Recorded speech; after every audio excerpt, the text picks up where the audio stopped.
أما بعد فقد قال الله تعالى في كلامه المجيد وفرقانه الحميد أعوذ بالله من الشيطان الرجيم وننزل من القرآن ما هو شفاء ورحمة للمؤمنين صدق الله العظيم আজকের আয়োজিত রোকেয়া সেমিনারের সম্মানিত অতিথি এবং দূর দূরান্ত থেকে আগত আমাদের প্রাণপ্রিয়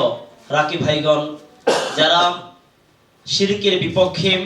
কুফরের বিপক্ষে, হকের পক্ষ হয়ে তার জীবনকে বিসর্জন দিয়ে বাতিলের মোকাবেলায় দাঁড়িয়ে গিয়েছেন রোকেয়া ফিল্ডে, সবাইকে জানাই আন্তরিক মোবারকবাদ। সম্মানিত উপস্থিতি, আজকে আমরা যে কাজটি নিয়ে এখানে খোলাসা হতে এসেছি, জানতে এসেছি এবং এই উম্মাহকে জানাতে এসেছি, সেই বিষয়টি আমরা অবশ্যই পড়াশোনা, জ্ঞান গর্ব, অভিজ্ঞতা এবং আমাদের বড়দেরকে আমরা শ্রদ্ধা, অনুসরণ, অনুকরণের মাধ্যমেই হয়ে থাকে, হবে, এটাই সর্বজন স্বীকৃত এবং আমরা এটাই দেখেছি আমাদের সালাফদের থেকে। তাই আমি আমার রাকি ভাইদের উদ্দেশ্যে বলবো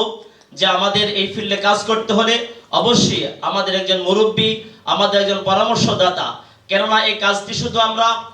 এক পক্ষ শত্রুর সাথে আমরা কাজ করতেছি না, আমরা শয়তান এবং নফসের শত্রু ইবলিস শয়তান এবং আগত যেই শয়তান আছে দাজ্জাল শয়তান, সেই শয়তানের দাঁত ভাঙা জবাব দেওয়ার জন্য এবং তার সকল কার্যক্রমকে নস্যাৎ করে দেওয়ার জন্য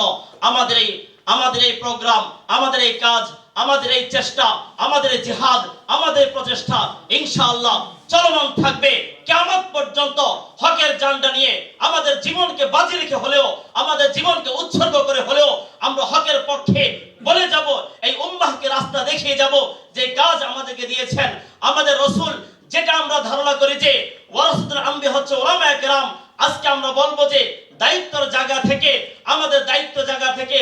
ও নবীদের ওয়ারিস হিসাবে আমরা যেন সেই কাজ এই উম্মাহর মাঝে বন্টন করতে পারি, তাদের মাঝে যেন তাদের সেই খেদমতটুকু পৌঁছাতে পারি। আল্লাহ পাক সকল রাকি ভাইদেরকে তৌফিক দান করুন,